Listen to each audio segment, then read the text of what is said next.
Já estamos de volta aqui com o nosso Viva Voz nesta tarde. Só lembrando, somente programas inéditos, não é? Temporada 2012 já no ar, há 2 semanas. A gente hoje conversa com o professor Fabrício Bortoluzzi, mestre em Ciência da Computação, coordenador da pós-graduação em Infraestrutura e Segurança da Informação aqui na Univale. Essa pós-graduação é nova, não é? Essa especialização é nova e está com matrículas abertas. A gente conversa hoje com o professor Fabrício sobre privacidade na internet. Afinal de contas, até que ponto, né, nós ainda temos privacidade na internet, né? Aliás, a gente ainda tem privacidade na internet? Ou nunca tivemos? Eu acredito que não existe privacidade, a coleta de informações ela é inevitável, porque a gente faz buscas, não importa em qual empresa, e isso já facilita ou já permite uma série de informações enviadas para as empresas que permitem traçar perfil, estipular propaganda e tudo mais. Pois aí, quando a gente posta então uma foto, por exemplo, também então vão várias informações ali junto com aquela fotografia. Olha, o exemplo da fotografia ele é muito legal para ilustrar, porque a maioria das pessoas talvez não saiba, não esteja consciente de que ao enviar uma fotografia para uma rede social, por exemplo, a fotografia hoje em dia vem com a coordenada geográfica de onde ela foi tirada. Essa é uma informação de privacidade, talvez você não quisesse que a coordenada geográfica fosse revelada do lugar onde você estava, por exemplo. Perigo, hein? Ela revela, muito perigoso, a detecção de rostos permite que descubra que eu apareci numa foto contigo num determinado dia, então vamos sugerir que o Prached seja amigo do Fabrício na rede social, porque eles se conhecem, já apareceram em uma foto. A foto revela a máquina que eu estava usando. É verdade, tem isso. Né? Então, essas sugestões, essas informações, elas são mandadas e provavelmente a maioria das pessoas não se dá conta que está revelando esses hábitos além dos demais. E usa a rede social talvez de uma forma inconsciente, por assim dizer, revelando informações que ela nem desejaria que fossem reveladas, que estão por cima da fotografia, ou escondidas dentro da fotografia. Esses dados, eles estão seguros ou existe algum risco de vazamento de informações? Olha, sobre vazamento, o caso mais recente e notável foi quando a rede da Sony, do PlayStation, que é uma rede social, que é uma rede que revela hábitos, ela foi completamente invadida, né? Foi descoberto lá login e senha de todo mundo, número de cartão de crédito de todo mundo. Então, na minha opinião, esse é um exemplo concreto, claro, de que rede social não significa de nenhuma forma dado seguro. Agora, são eventos esporádicos. Seguro no sentido de que é difícil um hacker acessar? É difícil. Essas empresas gastam bastante nas questões de segurança. Longe de ser impossível. Então, se a pergunta é seguro sim ou não, eu diria que não. Mas não é todo dia que acontece um vazamento de dados desse porte. E existe algum tipo de regulamentação que diga respeito à proteção dos dados pessoais dos usuários? Eu vejo mais uma autorregulamentação do setor, mais ou menos como acontece com campanha publicitária de bebida alcoólica, por exemplo. Existe uma ética lá em que toda alteração de política ela é avisada ao usuário, de que o usuário nunca vai ser identificado de forma única, como a gente comentava antes na hora de expor dados dele publicamente. Nesse sentido, existe essa autorregulamentação. Não conheço nada que vá além disso. Os dados que fornecemos hoje podem vir a nos prejudicar no futuro? Olha, o caso mais comum é aquele das entrevistas de trabalho, né? Onde o funcionário é pesquisado na internet e facilmente se detecta, por exemplo, se ele tem costumes não adequados ao ambiente de trabalho, costumes talvez aí exagerados em alguma coisa. Então, eu vejo que as empresas, de uma forma até legítima, podem fazer pesquisa à vontade sobre essa pessoa, fazem e acabam descobrindo que talvez o perfil de uma pessoa que parecia adequada numa entrevista, fora do ambiente de trabalho, ela tem algum hábito ruim, alguma bebida, ou sei lá o quê, que evite a contratação. Então, eu acredito que sim, que um perfil mal feito, um hábito mal colocado pode prejudicar a pessoa no futuro. Mas, nesse caso, somente pelas redes sociais mesmo? Por exemplo, eles não vão ter acesso a um banco de dados do Google? Não, mas, por exemplo, ou podem o Google achar... pode, no futuro, querer vender aí um pacotaço de informação? Google, não, desse modo como você falou, não, mas porque talvez... seria uma traição tremenda ao seu usuário. Completamente. Aí todo o valor que eles têm, inclusive em bolsa, né, de valores, seria altamente danificado por essa prática. Mas, eventualmente, a pessoa fala alguma coisa, escreve, xinga e assina na internet, faz protesto, escreve em blog. Aquilo pode contar contra ela de uma forma bem prática, assim, na hora da contratação profissional. Né? Quem tem acesso facilitado a essas informações? Facilitado? Quem está dentro da empresa, será? Quem trabalha nessas companhias?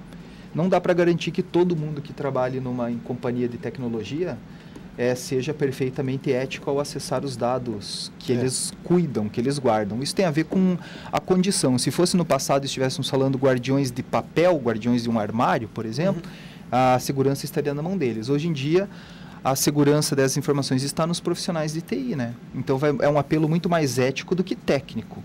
Entenderam? Fabrício, eu tenho uma curiosidade, né, por saber como é que é feita exatamente esse armazenamento. Sim. No sentido do... Qual é a capacidade, então, que essas grandes empresas têm, né, de armazenar tanto conteúdo, tanta informação o tempo inteiro, né? A cada segundo, milhões de informações pelo mundo inteiro. Onde cabe isso tudo? As informações hoje em dia da Google, do Facebook, elas tipicamente estão hospedadas em computadores comprados em container. Vem lá 200, 500, 1000 computadores dentro de um container refrigerado. É um jeito de montar data center, isso a gente mostra na pós-graduação. E esses containers são ligados direto em contratos de eletricidade próximos às companhias hidrelétricas, por exemplo. Então, tem uma hidrelétrica nos Estados Unidos, lá em uma determinada região, com lagos. Que ninguém sabe onde fica? Não. Nada muito secreto. É possível de ver no Google Maps, por exemplo. E provavelmente vários backups por aí? Então compra-se o container já cheio de computadores pré-instalados, liga-se direto na rede elétrica próxima à hidrelétrica, e aí isso vai se expandindo mês a mês. A Microsoft, por exemplo, a última notícia que eu li a respeito disso, 10 mil computadores por mês sendo instalados dentro dos Estados Unidos para dar conta de armazenar computadores de grande capacidade. Computadores que até são comuns, a gente tem na Univale bastante desses nos servidores aqui da tecnologia da informação, mas lá é massivo, são containers já prontos para operar, com todos os computadores previamente instalados, com ar-condicionado, com rede de computador, tudo numa caixa. É lá que estão armazenados, por exemplo, os nossos e-mails de Yahoo, Gmail, essas coisas também? Sim, provavelmente o e-mail do Gmail que eu tenho está armazenado num desses computadores, num desses espaços. Num container frio. Pode ser no país todo, frio no sentido de estar refrigerado, claro. Exatamente. A Google tem sede no Brasil, fica em Belo Horizonte também, tem centro de operações aqui, para ficar distribuído e para ficar rápido, para não ter que passar pelo tempo de ir até os Estados Unidos e voltar. Então, a gente não sabe exatamente onde fica, mas isso não é informação secreta, isso que eu falei para vocês. É o jeito normal de montar data center massivo. É verdade que a comunicação existe, inclusive, com cabos submarinos com os Estados Unidos? Desde o início das primeiras passagens de cabos, satélite é muito lento para transmissão de computador, então o que acontece são centenas de fibras óticas enterradas, elas cruzam os oceanos, e o Brasil tem uma saída no nordeste, lá no Ceará, lá em Fortaleza, uma saída que vai para a Flórida, tem saída que vai para a Europa, é onde for estratégico, é acordo da companhia de telecomunicações com uma empresa no outro país, eles contratam um navio de passagem de cabo, que daí vai mergulhador, vai navio, descem esse cabeamento para o subaquático, lá no fundo do oceano, e as comunicações no mundo todo são assim mesmo, quando cruza a fronteira do continente, sai por subaquático. As pessoas estão preparadas para compreender os termos de política de privacidade? Eu vejo que a dificuldade é a mesma de interpretar, por exemplo, um contrato comercial de compra e venda de uma casa, mesma dificuldade de entender um contrato de cartão de crédito, que é muito difícil, né? Cada vez mais tem sido feito uma linguajar mais adequado para o cidadão comum, mas existe muita situação em aberto, muita situação ampla, muita cláusula dizendo assim: se você não mora nos Estados Unidos, então o tribunal responsável, não é o tribunal, mas a empresa responsável pelos seus dados é o Facebook da Irlanda. Então, é difícil de interpretar essas condições. Algumas vezes se entende, outras não são tão claras de ser compreendidas. E é seguro fazer transações bancárias pela internet? Eu aconselho do seguinte modo, naquele trio de segurança que eu já falei aqui em outros momentos. Se a pessoa tem um computador em casa com um sistema operacional licenciado, se ela tem antivírus licenciado e se ela não tem hábito de abrir anexos de correio eletrônico, esse computador, na minha opinião, é bem adequado para Internet Banking. Eu faço nessas condições. Não faria num computador compartilhado, não faria em um computador que outras pessoas mexem, porque ali pode haver programas que capturam o que eu digito no computador. Então, acessar banco por internet em casa, se o Windows ou o Linux forem... O Linux livre não tem problema, mas o Windows for legítimo e o antivírus for adequado para a proteção do computador. Só nesses termos. Em muitos momentos, ao escrever um e-mail, se observa a exibição de anúncios publicitários relacionados a termos que fazem parte do conteúdo da mensagem que está sendo escrita, né? Como é que acontece isso? Perfeito. Essa foi a grande sacada do Gmail, por exemplo, há anos atrás, quando foi lançado, porque ele tinha esse poder. Ele entra nas mensagens, entende o assunto que está sendo tratado ali e, em função disso, ele gera propaganda. Isso é técnica de inteligência artificial. Longe de ser um assunto acadêmico, é fácil de entender, dá para entender. E tem a ver com as palavras. É um estudo de palavras, de dicionário, daquilo que está sendo montado na mensagem. Se eu descrevo um e-mail sobre o que eu gostei de um carro azul, nada mais óbvio do que o Gmail ou o correio eletrônico em questão analisar essa combinação de palavras e montar um anúncio a respeito de uma oferta de venda de um carro assim, por exemplo. Existem ferramentas que garantem o anonimato completo na internet? Existe. Existe, é muito incomum. E o pessoal, especificamente a área de jornalismo, se beneficiaria muito sabendo desse kit que existe para fazer acesso anônimo à internet. Ele é mantido pela Electronic Frontier Foundation, uma fundação nos Estados Unidos que preza pela total privacidade e liberdade de expressão, EFF. Ela publica um kit de navegador chamado Tor Browser, né, o navegador Tor. Usa uma rede totalmente criptografada que garante sim anonimato. Ali dá para dizer que é seguro fazer, por exemplo, jornalismo investigativo, ali é seguro dizer que dá para ter anonimidade quando se faz trânsito de informações, publicação em internet.